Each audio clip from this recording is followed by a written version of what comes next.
Ancestors is not about unfolding the mission we've put out there for you.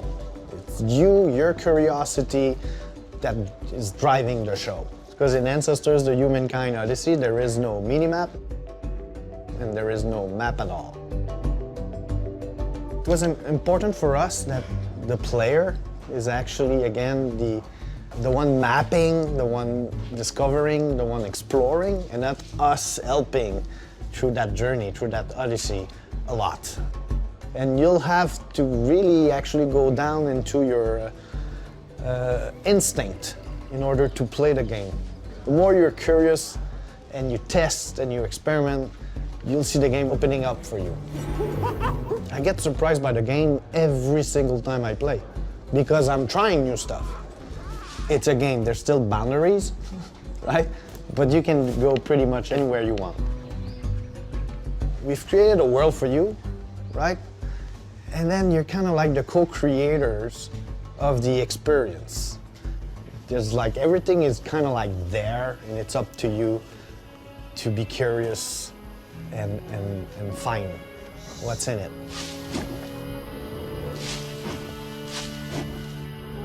Each time I do an action, I'm asking some energy, and the more action I do quickly, eventually that energy is spent, and it will tap into the stamina of the character. You have to eat, drink, and sleep. Those are the three core elements for your survival. And once you sleep for at least 4 hours, we'll update your daily regimen, and you will gain back your stamina and your energy. Mike is playing the game for us right now, one of the producers on our team, and he's going to customize this car that you can see here. Yeah, this is where we begin. So customization is one of my favorite parts about the Need for Speed series. I love decking my car all out. Is there any sort of other passive benefits to having a really slick looking car? Like, do you get more of the street rep or anything? It's not a gamified feature. Okay. It's just for fun, and you can do it on your phone now as well with the Need for Speed Heat Studio app, which you can then push to the game when it launches worldwide November 8th. So the cars that come out weekly for that app, as you stated in your gameplay trailer, is that only going to be for the app, or will that be in the game also? All the cars on the app are in the game. Okay, so the game will also be getting new vehicles every week. And how long are you going to sustain that? Well, all the vehicles will be launched by the time the game is released. Oh, okay, cool. So this is like a sneak peek into what you're going to be able to deck out in your garage. That's right. Nice. So what are some of the things he's doing right now? Oh gosh, he's probably doing a little bit of everything. We have new paint types right now. He's adjusting the stance of the vehicle, so he's changing the camber of the wheels, which we've had before, and now he's jumping over to exhaust tuning, which our fans have already spoken. They're very excited to see this. This is really interesting. So you can actually change the pitch of how the exhaust sounds, right? Yeah, so if you want a really throaty noise, you can make it that. Yes, you can. Yes, you can. And something you won't see here, but that we also have is engine swaps. Oh, wow. That will allow you to take your car's performance to the next level, and it will also change the way your car sounds. So there's a lot going on here. Can I make a sleeper Volkswagen? Oh, absolutely. Really? So I can put like a super engine in a Volkswagen? You can put a V12 in a GTI and crush grip scores with a really throaty exhaust, if that's what you want to build. That sounds pretty cool. We're looking at the character customization now, right? So one of the things about these games, it's great that you have character customization. Am I ever actually going to see my avatar at any point? You'll see him every time you're in the garage. You'll see your crew's characters in the garage as well. And then we've gone to real-time cutscenes, so you can see your character in those cutscenes as well. Got it. This is a new feature, car customizations. What's some of the stuff that you're like, we really need to improve this feature or that feature this time around, like the exhaust customization, for example? Was there anything else that you guys really wanted to nail? You know, it goes beyond customization, but really, to an extent, we've changed everything in the game. I think everything will feel new to most players, and it's really taken a new focus around street racing. I mean, that's our core, so we wanted to really deliver that. Talking about street racing, how do the night and day systems differ in terms of challenge? So from a from a racing point of view, day races are cordoned off, so there's no traffic. You're not breaking the rules. You're not breaking the law, so there's no cops chasing you during. As opposed to tonight, where both of those things are at play. So you got to pay attention a little more, and you might have a cop chasing you during the race. You said you changed everything. Speed cards were replaced from Payback, is that correct? That's correct. So what's the new system? It's a much more grounded system and on many levels. So starting with our events, you can take any car into any event. We don't restrict them to specific types. In fact, you don't even buy cars as types anymore. You build your car to drive the way you want. Okay. We have two extremes. We have handling and grip, grip and drift are two of our handling extremes. Mm-hmm. And with each of those, respectively, you can set the fastest race times and the highest drift scores. They do require a little more skill, though. Yeah. What's the experience of playing the game? Control is kind of obviously a mysterious game dealing with strange phenomena, strange events. And one of the things that we want to talk about more in this kind of phase of the marketing is Jessie and her origins a bit. So basically, she kind of experienced a strange event in her childhood with her brother. And things got weird, and basically the Bureau came in and took her brother, and then Jessie escaped, and she's been looking for her brother ever since. And after that, after a few years that had gone by, she finally managed to find her way to the Bureau HQ, and she's coming in here to find out what happened to her brother and find answers. Yeah. And overall theme of the game is you kind of witnessing this strange place, trying to understand what is going on here, and trying to find out what happened. Yeah, no, I played some of this, and it's what I love. With Remedy is always how you kind of tie narrative into the gameplay. So, Brooke, can you tell us a bit about sort of the gameplay and the powers and sort of some of the moments that bring the story to life?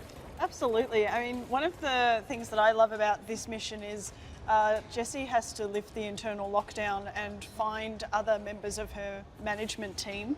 And throughout, as you're playing in this particular mission, you can get two side missions that give you two different abilities, which is the shield ability and the evade ability. And so that teamed with your service weapon that can take on multiple different forms makes for really interesting gameplay too, but also the progression of powers shows Jessie developing in her power, and as she goes along, working out what the role of the director means for her as well. And this particular mission has some great story moments with Artie and Arish.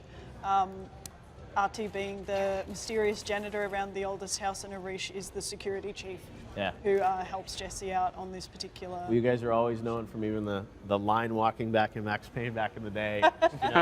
Different sort of types of dream sequences or other kind of moments in the game. So obviously we're seeing a lot of great combat, which when I played, it's just the technology is incredible, right? I mean, your engine just is so great, so it's great. But I imagine you've got some fun narrative twists as we play through this one. Oh yes, absolutely. There are definitely some fun narrative twists in there. And in terms of how it looks too, the team works so hard to make beautiful games. Like the VFX and lighting, especially in this level, is some of my favorite things because it's so moody and it's a different part of the oldest house. A third-person action-adventure game where you play as a Jedi, hence the name.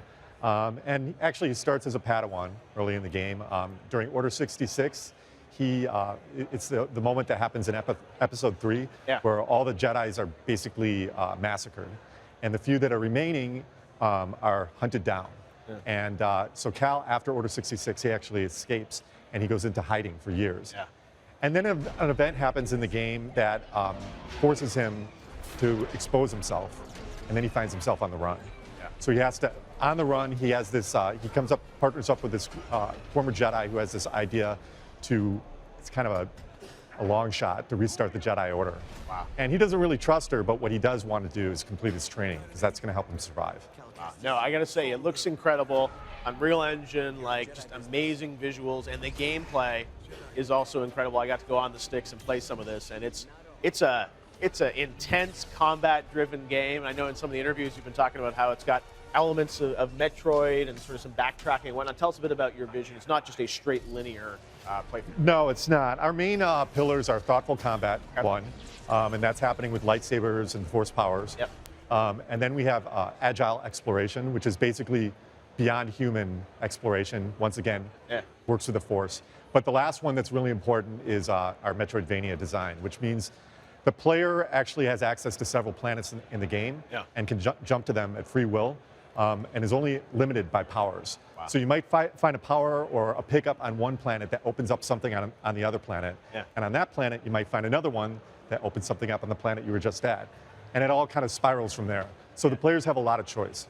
And a lot of interesting gameplay moments. You showed me even yesterday when we were playing through some of the demo. I mean, there's playable sequences where you saw that trailer at Xbox yesterday, and you're like, oh, are you really playing that? And it's like, no, you actually are, right? Yeah, hands on sticks pretty much the whole time, unless we're watching like a cutscene or something. Yeah, no, and incredible acting and dialogue options and dialogue choices. It's a rich, deep game. And I played through some combat trials where kind of got my ass kicked because it's okay. It's okay, but it's intense. I mean, it's also, you've got the force powers, you've got really deep combat, and I mean, it's got a little bit of that. There's a lot of things you're tracking. Kind of feel of like it's Dark Souls, like it's very it's extremely fair, but very challenging. From the upcoming Tom Clancy's Ghost Recon Breakpoint. Yes. Seb, how we doing? Super excited to be here today. Well, we're glad to have you with us. You guys revealed the game not too long ago. About a month ago, and then it was in the Google Stadia presentation on Thursday. It was. And then, of course, I'm sure we'll see much more tomorrow at the Ubisoft press conference. Absolutely. Right? We have a few surprises planned. I'm sure you do. So tell us, I mean, everyone knows Ghost Recon, everyone knows Tom Clancy, but tell us about Breakpoint specifically. So in Breakpoint, you play as an elite Spec Ops soldier marooned behind enemy lines. Okay. So basically, your first job is going to be survival. Yes. And from there, you're going to have to move on and find out who your enemy is and how you have to go about defeating him. Now, the special thing here is that you're fighting against ex-brothers of arms called the Wolves. Elite Spec Ops soldiers that used to be just like you, that have access to the same skills and techniques as you. So it's going to be pretty tough. And in the revealed trailer, big news about the Punisher himself, John Bernthal. Absolutely. So he's a character in the game? He is. He's actually the leader of the Wolves. Okay. So he's a ghost just like you. I don't know if you remember, but we had an Operation Oracle in Wildlands where we introduced the character and where you used to fight side by side alongside him. And now in Breakpoint, for some reason or another, he's decided to change sides and he's now fighting you. And one of the great things, obviously, even we saw this last week on the Stadia thing, co-op being such a big part, and with those streams of everyone. And obviously, you can only do that on Stadia, but on the regular platforms, it's built with co-op in mind. Absolutely. I mean, Ghost Recon is a co-op experience at its core. You can still play in solo, absolutely, but it's up to you. If you want to play with your buddies, up to 4-player in co-ops, it's absolutely possible. That's what we're about.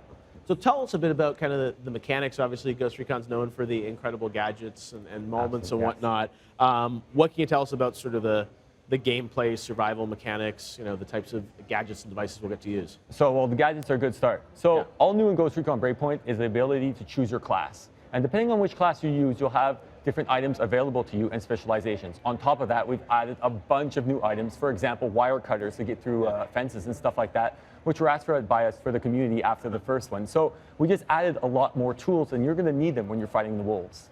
I'm sure you will. They look pretty badass, the masks and everything. I'm like, these guys do not mess around. We saw obviously hints of kind of vehicles and big action combat sequences. How open is the world? What do we get to do? Okay, there's a bunch of stuff to do in this world. The size of our island right now of Aurora, where the action takes place, is in itself just as big as our map of Wildlands used to be. Okay. And we have plans in the future, maybe for some islands to pop around to offer even more gameplay opportunities. Now, in this huge world, you have tons and tons of things to do. You have main missions, story missions. Yeah. You have faction missions that are going to be renewed every single day for your progression. You're going to be able to take on huge drones in drone arenas. Stuff like that. I'm not going to spoil everything. I mean, we have points of interest. We've got mysteries to resolve. There's tons and tons of things to do on this island. Oh, I'm sure. That's what you guys are known for. And also, as we've seen with all the Ghost games, you guys have done such a good job, I think, continuing to build the game and the story afterwards. So as you said, it sounds like you've got some ideas for islands and different types of gameplay, which is going to be amazing to sort of see how it all comes together.